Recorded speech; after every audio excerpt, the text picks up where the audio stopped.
we unload the dog shit, the pink sheets, the penny stocks, where we make the money. 50% commission, baby. Now, the key to making money in a situation like this is to position yourself now before the settlement. Because by the time you read about it in the Wall Street Journal, it's already too late. And you wait.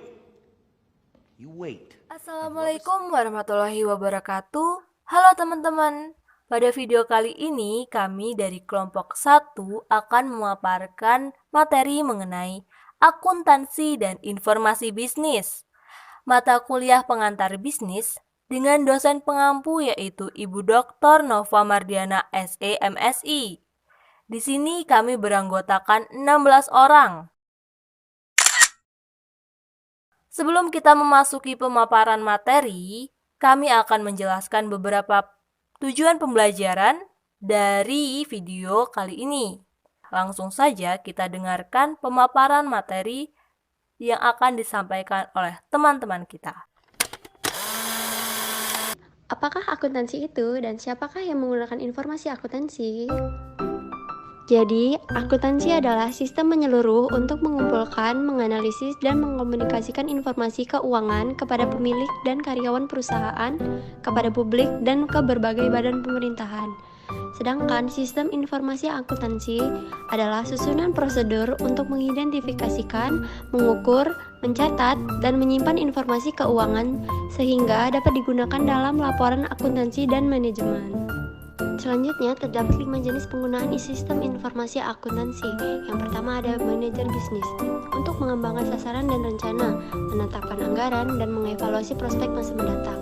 Yang kedua ada karyawan dan serikat pekerja, untuk merencanakan dan menerima kompensasi, serta berbagai tunjangan seperti kesehatan, liburan, dan pensiun. Yang ketiga ada investor atau kreditor, untuk membicarakan pengembalian kepada pemegang saham, menentukan prospek pertumbuhan, dan memutuskan apakah perusahaan berada dalam risiko kredit yang baik. Yang keempat ada otoritas pajak, untuk merencanakan pajak masuk, menentukan besaran pajak individu dan usaha, dan memastikan jumlah yang tepat dibayarkan tepat waktu. Yang kelima ada badan regulator pemerintah, haruskan perusahaan untuk menunjukkan laporan keuangannya sehingga calon investor dapat memiliki informasi valid mengenai status keuangan perusahaan tersebut. Lalu, siapakah akuntan dan apa yang mereka lakukan? Controller atau kepala pejabat akuntansi bertugas mengelola kegiatan akuntansi perusahaan.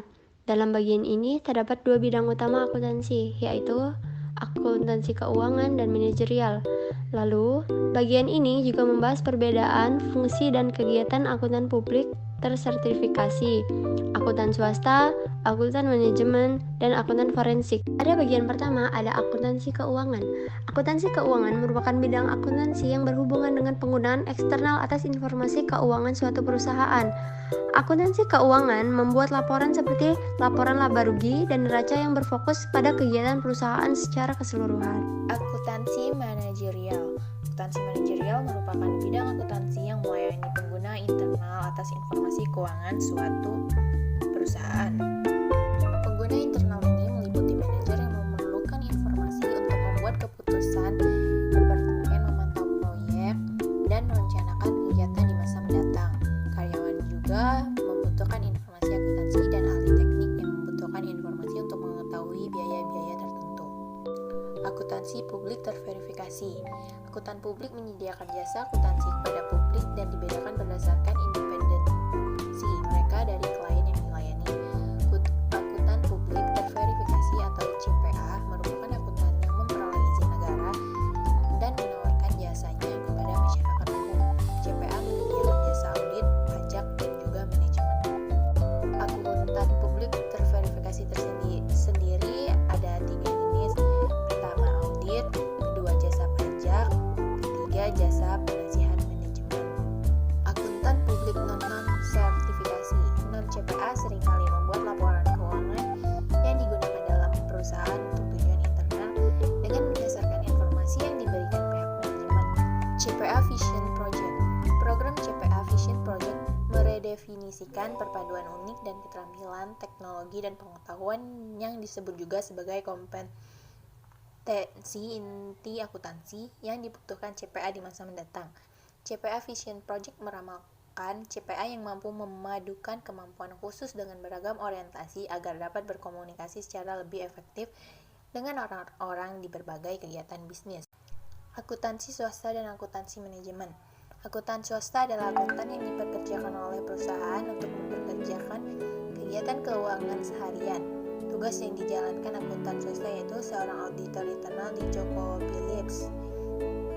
Bisnis besar mempekerjakan akuntan khusus dalam bidang-bidang seperti pengumpulan, perencanaan keuangan, audit internal, gaji, dan pajak. Akuntan manajemen adalah akuntan swasta yang menyediakan jasa keuangan untuk membantu para manajer dalam ragam kegiatan bisnis perusahaan. Selanjutnya, akuntansi forensik.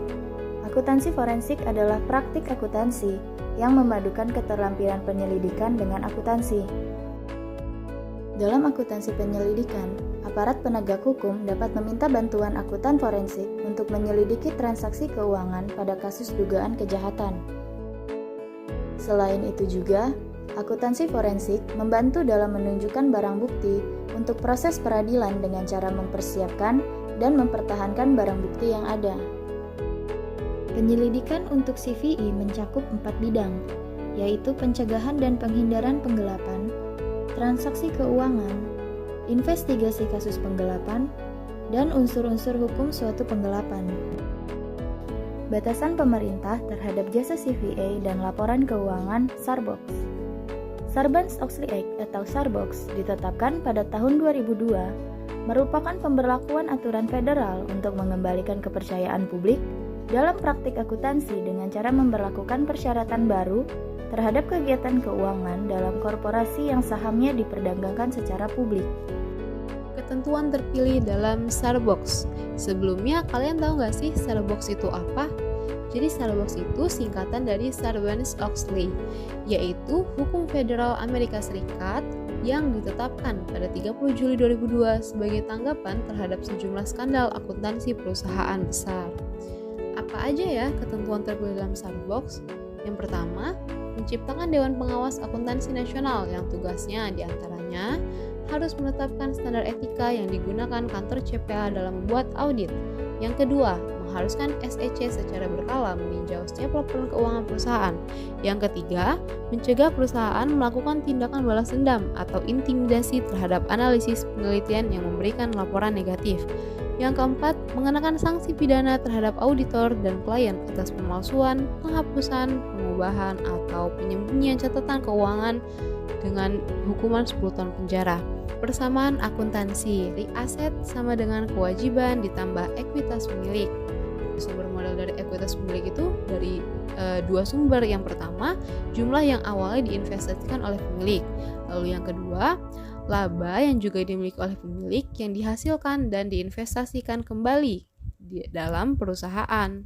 Standar praktik pelaporan. Akuntan mengikuti praktik dan prinsip pelaporan standar saat mempersiapkan laporan eksternal.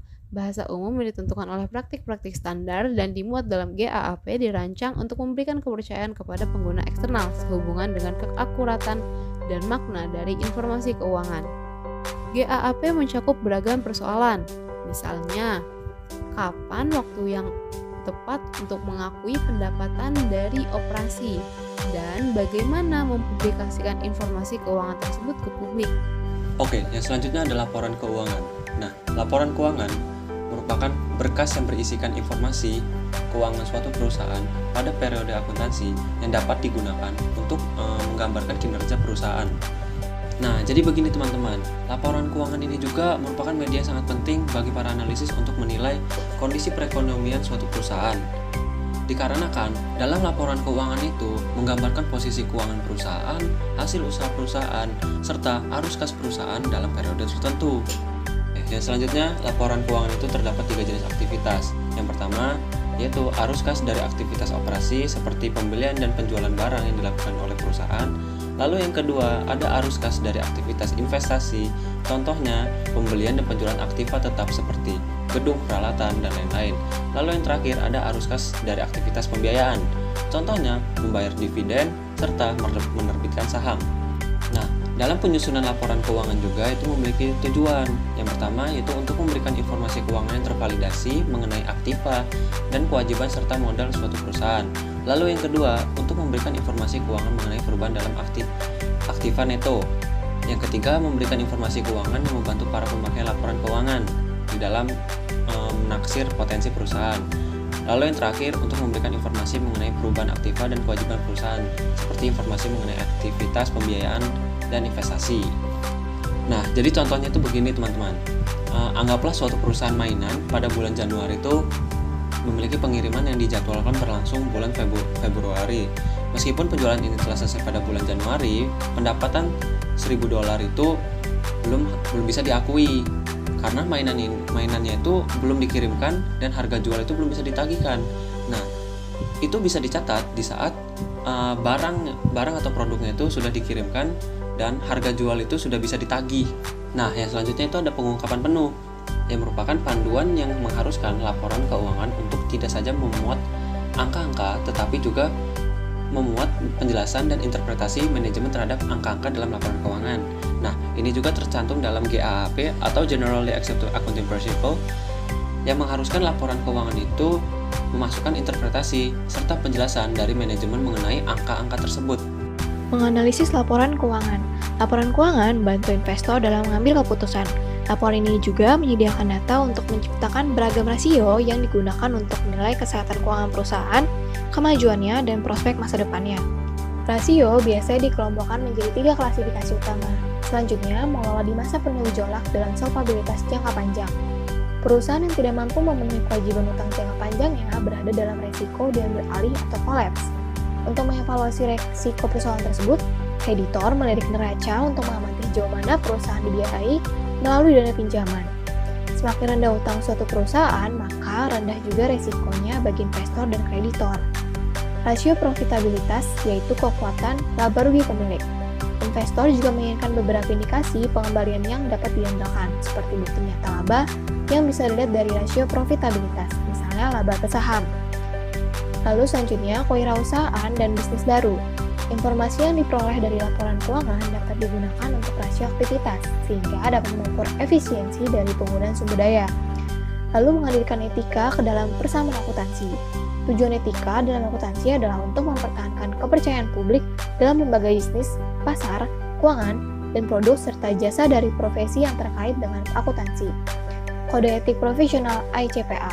ICPA ini merupakan singkatan dari American Institute of Certified Public Accountants. Itu merupakan lembaga yang memuat dan memberlakukan kode etik internasional bagi akuntan publik di Amerika Serikat. Lembaga ini menjelaskan 6 bidang etika yang harus dipatuhi. Nah, bidang etika tersebut dapat dilihat dalam slide ini. Untuk di Indonesia, kode etik profesional ditetapkan oleh Ikatan Akuntan Indonesia. GAAP adalah prinsip akuntansi yang diterima secara umum dan harus dilaksanakan oleh perusahaan publik Amerika Serikat. Namun, masih banyak perusahaan yang melakukan pelanggaran. Contoh kasus-kasus pelanggaran yang paling terkenal yaitu ada America Online yang memanipulasi pendapatan. Selanjutnya ada Freddie Mac yang melakukan salah saji laba sebesar $5 miliar. Selanjutnya ada HCA Colombia atau HCA, yaitu Asosiasi Perawatan Kesehatan dan Rumah Sakit yang menipu Medicare, Medicaid, dan Tricare melalui klaim biaya yang salah dan penagihan ilegal. Pelanggaran etika yang terjadi pun dapat menurunkan kepercayaan publik, mengancam kelangsungan dana pensiun karyawan, dan menyebabkan penutupan perusahaan sehingga menghilangkan lapangan pekerjaan. Yang selanjutnya, tujuan utama akuntansi internasional adalah guna mengantisipasi kebutuhan masyarakat global dan mencerminkan situasi ekonomi, hukum, sosial budaya, dan politik yang ada di dalam perusahaan.